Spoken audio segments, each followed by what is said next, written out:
नमस्कार। आज हम 11th क्लास का जो आपका केमिस्ट्री का 13वां लेसन है उसकी 5 प्रॉब्लम्स जो लेसन के एंड में एक्सरसाइजेस दी हैं उनमें से हम 5 एक्सरसाइज यहाँ पर डिस्कस करेंगे। तो पहली एक्सरसाइज क्या है भाई? लेट्स सी फर्स्ट वन, और ये किताब में पहले ही है by chance. How do you account for the formation of ethane during chlorination of methane? देखिए प्लीज, इसमें क्या दिया इसने? ये कह रहा है कि जब ये मीथेन क्लोरीन से रिएक्ट करता है तो C2H6 इथेन कैसे बनता है ये बताना आपने।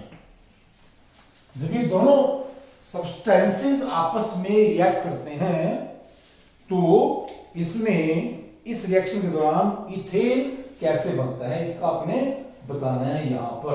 Okay please. तो ये जो रिएक्शन है इसको क्या बोलते हैं मैम? इसको बोलते हैं क्लोरीनेशन।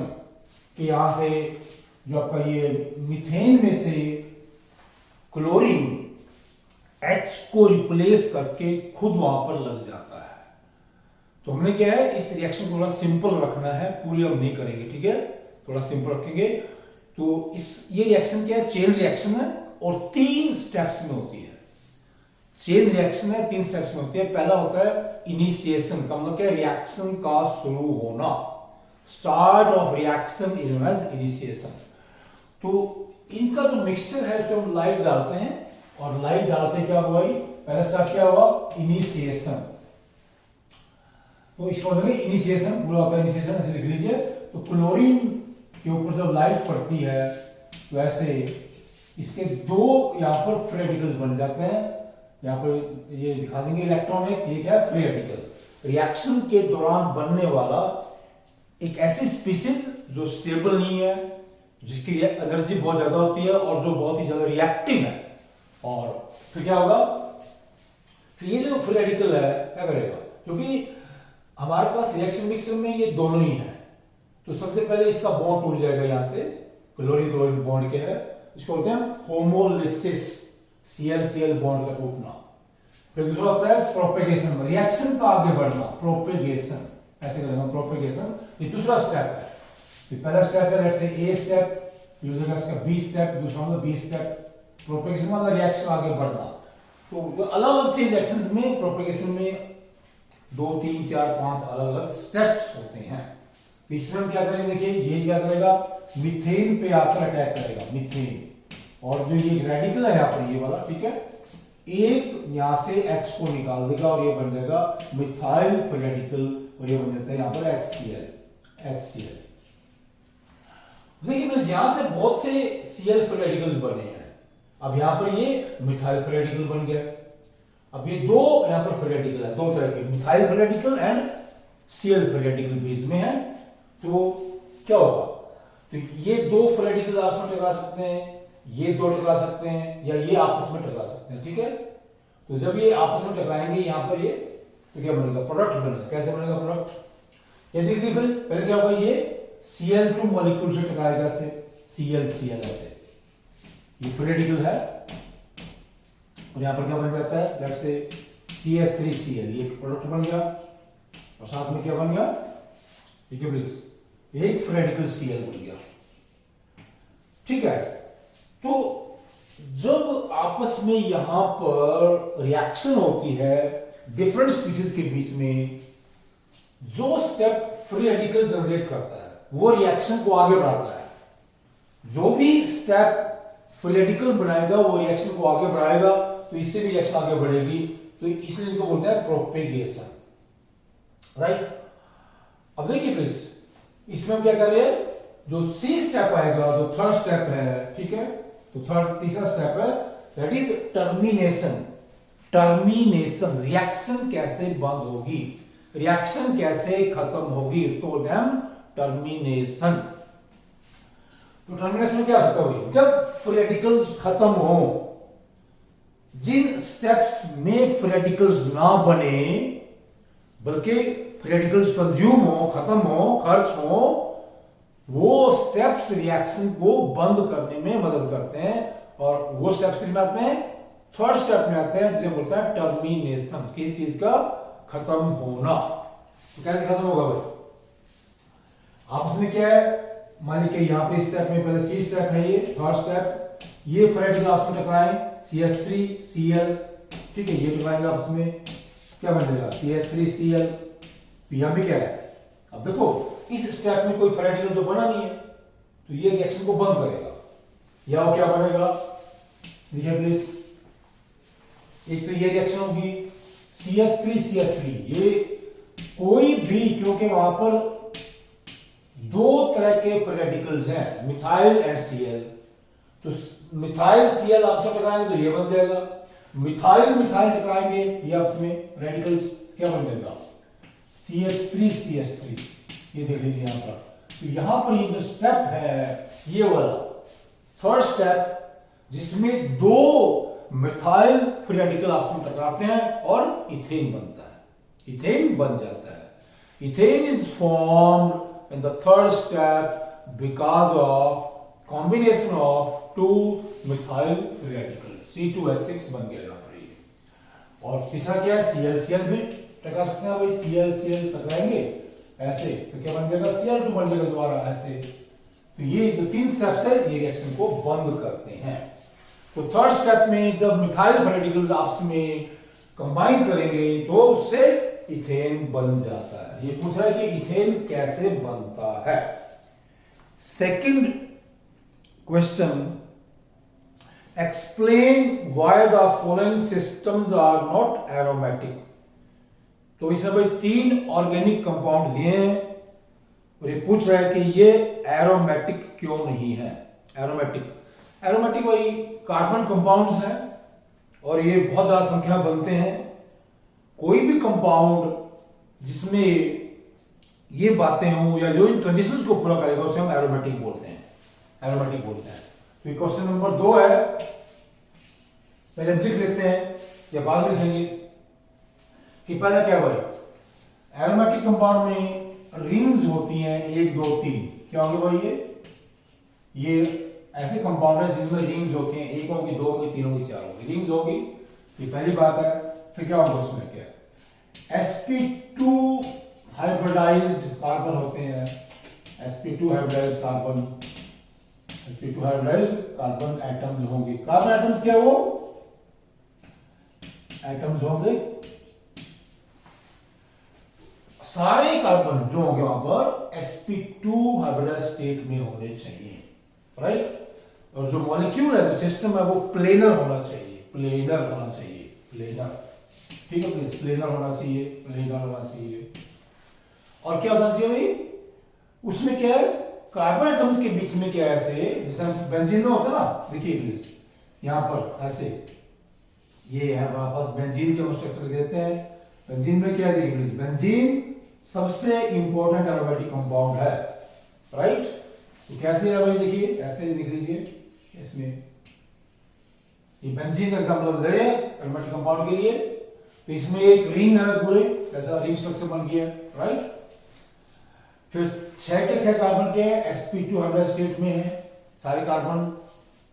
दूसरा ये मॉलिक्यूल क्या है, प्लेनर है, ठीक है, सारे कार्बन ऐसे ही प्लेन में होंगे, ठीक है, क्लियर। प्लेन का मतलब क्या? और क्या है, रिंग के अंदर जो पाई बॉन्ड्स हैं, ये पाई इलेक्ट्रॉन्स कह लीजिए, एक पाई बॉन्ड होगा 2 पाई इलेक्ट्रॉन्स। तो इसमें क्या है, 4n+2 पाई इलेक्ट्रॉन्स होने चाहिए। ये होता है हक्केल रूल ऑफ एरोमेटिसिटी। अब देखिए प्लीज, इसमें क्या हुआ, ऐसा होता है double bond single bond, double bond single bond, double bond, यही होना चाहिए। क्या है, रिंग के अंदर कॉन्जुगेशन होना चाहिए, इसको बोलते हैं कॉन्जुगेशन मतलब क्या है, single bond double bond, single bond double bond, ऐसे रहना चाहिए। अगर 2 डबल बॉन्ड लगातार आ जाएंगे तो ये कंडीशन नहीं रहेगी, राइट। अगर 2 सिंगल बॉन्ड लगातार आ जाएंगे तो ये कंडीशन पूरी नहीं होगी। तो यहां पे देख लीजिए, जो पहला कंपाउंड ये दे रहा है, ठीक है, लेट्स से कंपाउंड, ये पूछ रहा है कि 3 कंपाउंड में से कि ये एरोमेटिक क्यों नहीं है, ये पूछ रहा प्लीज, एरोमेटिक क्यों नहीं है ये, लेट्स सी कि ये कंपाउंड्स एरोमेटिक क्यों नहीं है। हम बारी बारी से लेंगे, 3 कंपाउंड है यहां पर। तो पहला कंपाउंड देखिए, ये पहला कंपाउंड है,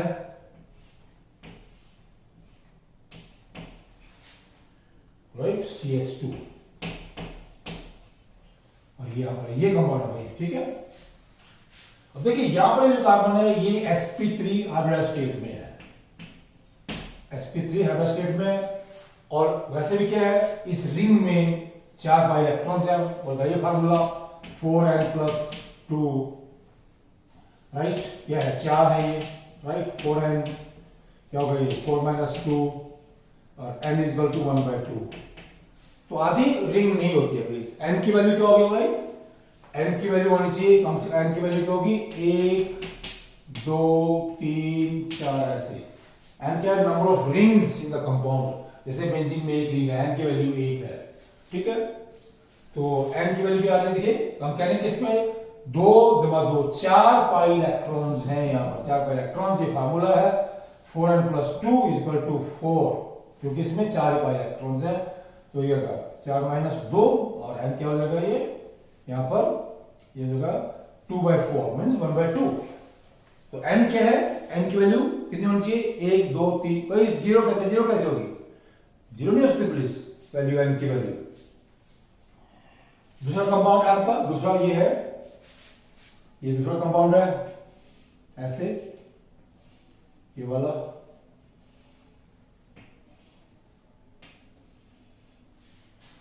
मतलब एक तरह से ये साइक्लिक स्ट्रक्चर है, 5 कार्बन हैं, और इसमें रिंग में कितने हैं 4 पाई इलेक्ट्रॉन्स हैं। तो इसमें भी यही रहेगा, इसके लिए भी ये कार्बन क्या है, क्या है भाई ये sp3 हाइब्रिड स्टेट में, यहाँ पर sp3 में है, और क्या है ये डबल बॉन्ड सिंगल सिंगल, ये कंडीशन है कि डबल सिंगल डबल ऐसे होना चाहिए, वो कंडीशन पूरी नहीं होती है प्लीज, इसलिए ये भी क्या है एरोमेटिक नहीं है। और इसमें भी क्या है, ऐसे होगा 4n+2 = 4, n की वैल्यू होगी हाफ, ठीक है 0.5। तो n की वैल्यू क्या होनी चाहिए 1 2 3, कोई भी n की वैल्यू होनी चाहिए, तभी कंपाउंड एरोमेटिक होगा। और तीसरा कंपाउंड है, हम लीजिए तीसरा, third compound is, third compound, ये डबल बॉन्ड है इसमें, फिर डबल बॉन्ड आएंगे यहाँ पर 2 ऐसे, राइट, फिर सिंगल बॉन्ड आएंगे यहाँ पर ऐसे ही सिंगल बॉन्ड, और नीचे आ जाएगा ये डबल बॉन्ड।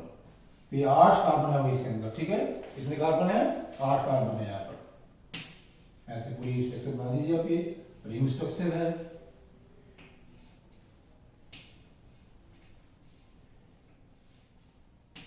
ऐसे करके ना, ठीक है, double bond double bond double bond double bond.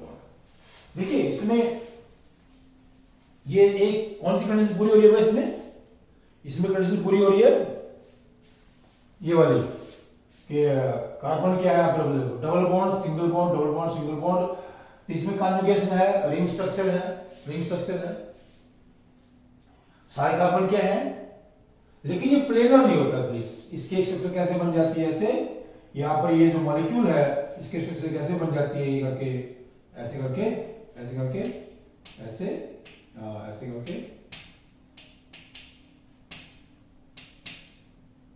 Double bond और फिर ये ऐसे करके सिंगल बॉन्ड करके यहाँ पे आके, ठीक है, ये स्ट्रक्चर बन जाती है इसमें, और ये प्लेनर नहीं है। तो इसमें क्या भाई मॉलिक्यूल प्लेनर नहीं है, मॉलिक्यूल प्लेनर होना चाहिए। दूसरा क्या है, इसमें 4n+2 करते हैं, यहाँ पर 4n+2 = 8, इसमें 8 पाई इलेक्ट्रॉन है, 2 2 4 2 6 2 8, और n क्या बन जाएगा ये यहाँ देख लीजिए, तो n = 8 - 2 6 6/4 6/4 3/2 1.5, ठीक है। रिंग क्या भाई 1.4, n की वैल्यू फ्रैक्शन नहीं हो सकती, n की वैल्यू क्या होगी 1 2 3 4 कुछ भी वैल्यू होगी।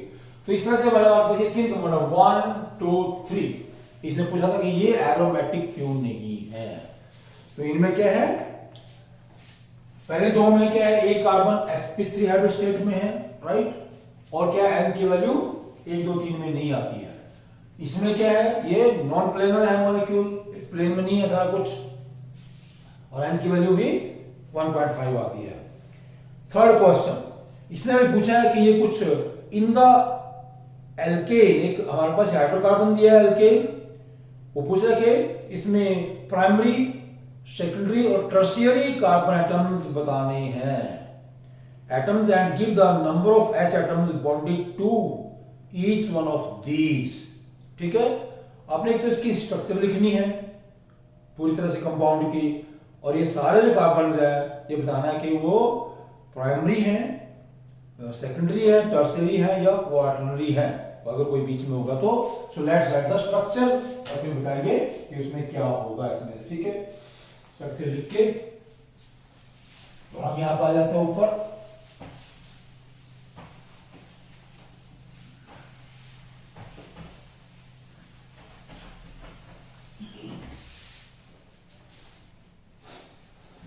ओके प्लीज, ये थर्ड क्वेश्चन है और किताब में ये आपका हमने दूसरा लिया था वो 12वां था, और ये 14वां क्वेश्चन है। ये 14वां क्वेश्चन है, तो स्ट्रक्चर बना देंगे यहां पर H H carbon, H H carbon,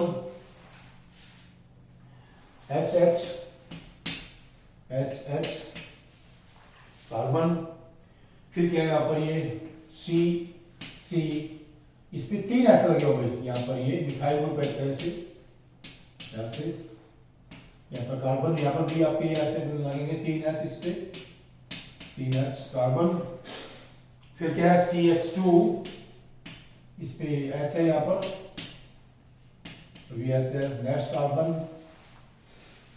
इस पे हमारे पास क्या है 2 CH3 ग्रुप लगे हुए इसके ऊपर, इधर हम इसको लगा दें H यहां पर, और यहाँ पर CHH H, और नीचे लगा हुआ है यहाँ पर CHH H, ये हमारा कंपाउंड है। लेट्स सी, 1 2 3 4 5, तो 1 2 3 4 5, ठीक है। तो ये हमारे पास भाई CH2 के बाद हमारे पास क्या है, एक कार्बन आएगा उसमें, और उसके ऊपर ये लगा हुआ CH2, ठीक है, ओके।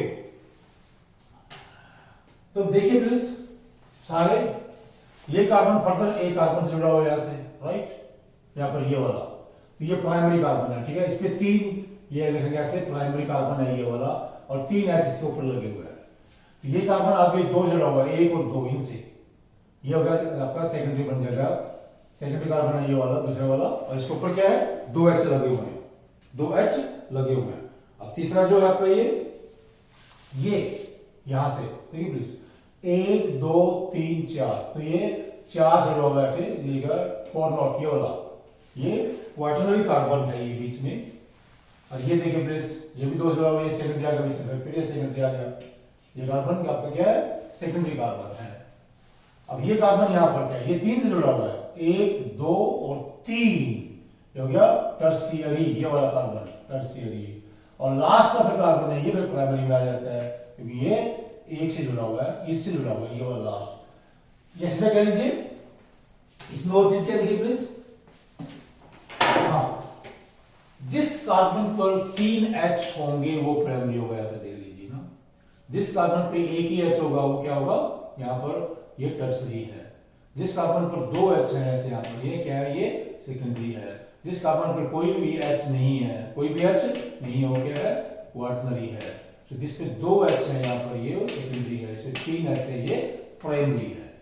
इस तरह से आप इसको ले सकते हैं, लेकिन मूल बात क्या है भाई, हमने देखना है हाइड्रोकार्बन्स के अंदर या कार्बन कंपाउंड्स में हमारा जो कार्बन है ना, ठीक है, फर्दर वो कितने कार्बन से जुड़ा हुआ है, और ये हाइड्रोकार्बन्स में ही होगा, ये देखना है। अगर एक जुड़ा हुआ है एक कार्बन तो वो होगा प्राइमरी, अगर कोई कार्बन, क्योंकि कार्बन की वजह से 4 होते हैं मैक्सिमम, वो मैक्सिमम 4 कार्बन, एक कार्बन मैक्सिमम 4 कार्बन एटम से बॉन्ड बना सकता है, एटम से बॉन्ड बना सकता है। तो अगर एक कार्बन से बना रहा है, प्राइमरी 2 से बना रहा है, सेकेंडरी 3 से बना रहा है, टर्शियरी 4 से बना रहा है, क्वार्टरनरी। तो इस तरह से आपका ये तीसरा क्वेश्चन था। अभी हम चौथा क्वेश्चन लेंगे अपन, तो किताब में है, 18वां क्वेश्चन है, arrange benzene and hexane and ethyne in decreasing order of acidic behaviour, also give reasons for this behaviour. 3 organic compounds हैं और ये इनके अंदर H है। कोई भी कंपाउंड जो H पॉजिटिव रिलीज करता है उसका नेचर क्या है, एसिडिक होता है, और जितनी आसानी से वो H रिलीज करेगा, H पॉजिटिव रिलीज करेगा, उसका एसिडिक बिहेवियर उतना ही ज्यादा होता है। तो बेंजीन है भाई, एंड हेक्सेन है और इथाइन है। तो लिखते हैं यहाँ पर इथाइन H, यहाँ पर देख लीजिए C ट्रिपल बॉन्ड C और H यहाँ से। तो ये जो कार्बन है दोनों क्या है, ये sp हाइब्रिडाइज स्टेट में है, ये भी और ये भी, क्योंकि ये इथाइन, और इसका एसिडिक नेचर सबसे ज्यादा है, एसिडिक नेचर सबसे ज्यादा है। दूसरा हमारे पास क्या है, okay please, benzene and hexane and ethyne and benzene. अब बेंजीन में देख लीजिए, बेंजीन में ऐसे लगा देंगे, ये कार्बन है, मिल देता हूं यहां पर, कार्बन बेंजीन के अंदर sp2 हाइब्रिडाइज स्टेट में है, sp2 carbon in sp2 hybridize state. तो इथाइन सबसे ज्यादा एसिडिक है, फिर बेंजीन है, और सबसे कम एसिडिक कौन है, more than and hexane. Okay please, normal hexane कह रहे हैं, नॉर्मल हेक्सेन। तो इसमें लिख दीजिए हेक्सेन CH3 CH2 4 CH3, तो बन गया आपका हेक्सेन। सारे कार्बन क्या है वो sp3 हाइब्रिडाइज्ड स्टेट में है। ओके, तो हमने क्या कर दिया, इन तीनों कंपाउंड्स को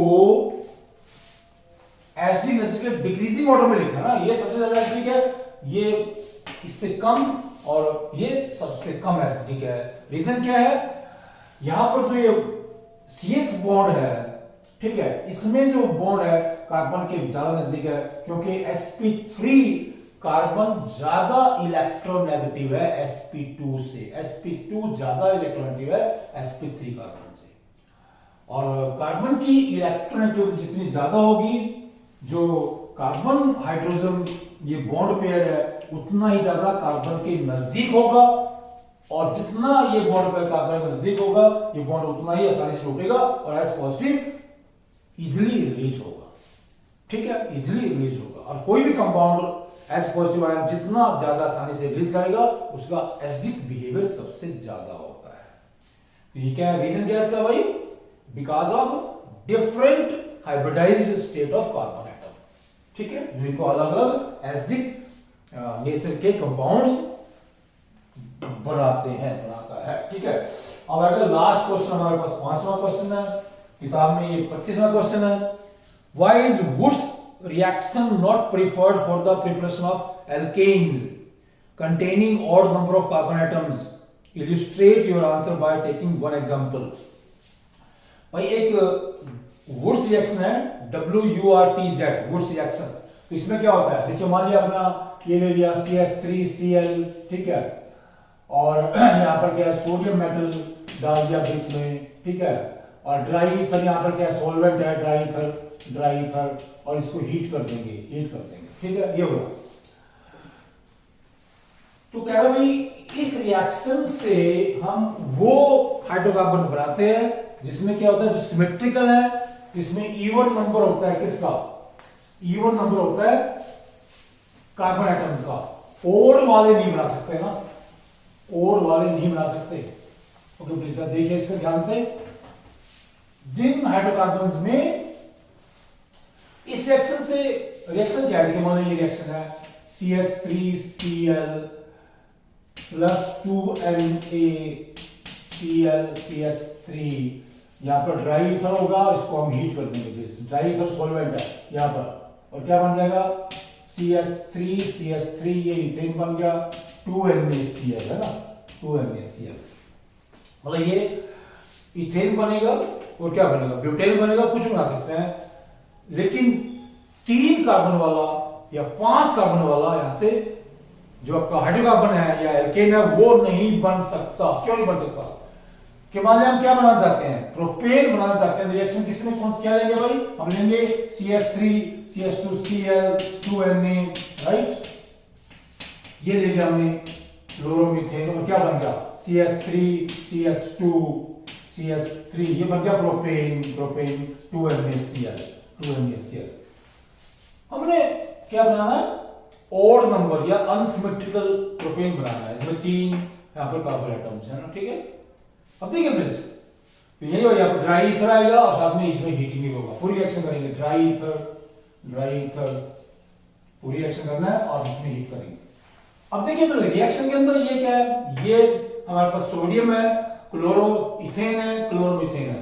अब जरूरी बात नहीं है रिएक्शन इनमें और इसमें होगी, ये दोनों भी आपस में रिएक्ट कर सकते हैं, ये दोनों भी कर सकते हैं। अब ये दोनों का क्या बन जाएगा, CH3 CH2 Cl 2Na plus Cl CH2 CH3 ना, पूरा भैया ड्राई ईथर और हीटिंग कर देंगे। यहां पर क्या बन जाएगा भाई, ये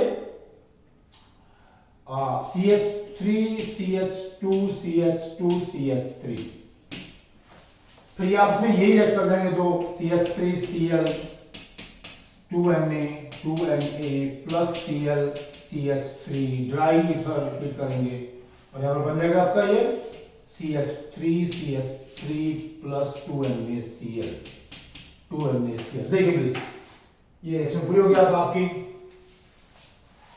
अगर हम एक ही यहां पर क्या लेंगे, कोई एक क्या लेंगे, एल्काइल हाइड्राइड्स, मतलब ये लिया तो क्या बनेगा, सिर्फ एक प्रोडक्ट बनेगा और वो क्या बनेगा, इथेन। अगर मान लिया हमने एक क्या लिया, सिर्फ ये लिया है, एक ही यही लिया वैसे, इसके मॉलिक्यूल लिए हैं क्लोरोइथेन के, तो क्या बनेगा आपका, बनेगा एक ही बनेगा, वो बनेगा ये वाला, ठीक है, यहां पर एन ब्यूटेन बनेगा। तो इसमें क्या, पहले में 2 कार्बन है, फिर 4 वाला, फिर 6 वाला बन जाएगा। ऐसे हम बनाना चाहते हैं 3 वाला, ये बनाना चाहते हैं, तो हमने ये क्या लिया, 2 अलग अलग क्या ले लिए, एल्काइल हाइड्राइड, क्लोरोमीथेन क्लोरोइथेन, 2 अलग अलग ले लिए ना ये। अब ये बन गया यहां से प्रोपेन, लेकिन रिएक्शन मिक्सचर में ये सारे हैं, तो इस रिएक्शन के साथ साथ ये पहली रिएक्शन है 1, फिर 2 और 3, अब 3 रिएक्शंस होंगी प्लीज, और ये 3 हाइड्रोकार्बन्स बनेंगे। प्रोपेन हमने अब यहां पर दिखाया, प्रोपेन अनसिमेट्रिकल है, 3 है, ये odd number of carbon atoms है, यहां पर 4 वाला एन ब्यूटेन और ये 2 वाला इथेन, ठीक है। जब भी हम 3, 5 या 7 कार्बन वाला यहां पर एल्केन बनाना चाहेंगे तो वो अकेला नहीं बनता, 3 अलग अलग हाइड्रोकार्बन्स बनते हैं और इनके जो बॉइलिंग पॉइंट्स हैं काफी नजदीक होते हैं और इनका सेपरेशन लगभग इम्पॉसिबल है, ठीक है। तो इसलिए इस रिएक्शन का कोई फायदा नहीं होता, रिएक्शन यूजलेस होती है। क्या करने के लिए, ऑड नंबर वाले हाइड्रोकार्बन्स बनाने के लिए, एल्केन्स बनाने के लिए, सिर्फ इवन नंबर वाले हमारे पास जो हाइड्रोकार्बन्स हैं, एल्केन्स है, वो आसानी से बन सकते हैं। यही यहां पर ये पूछ रहा है। ओके प्लीज, थैंक्स, नमस्कार।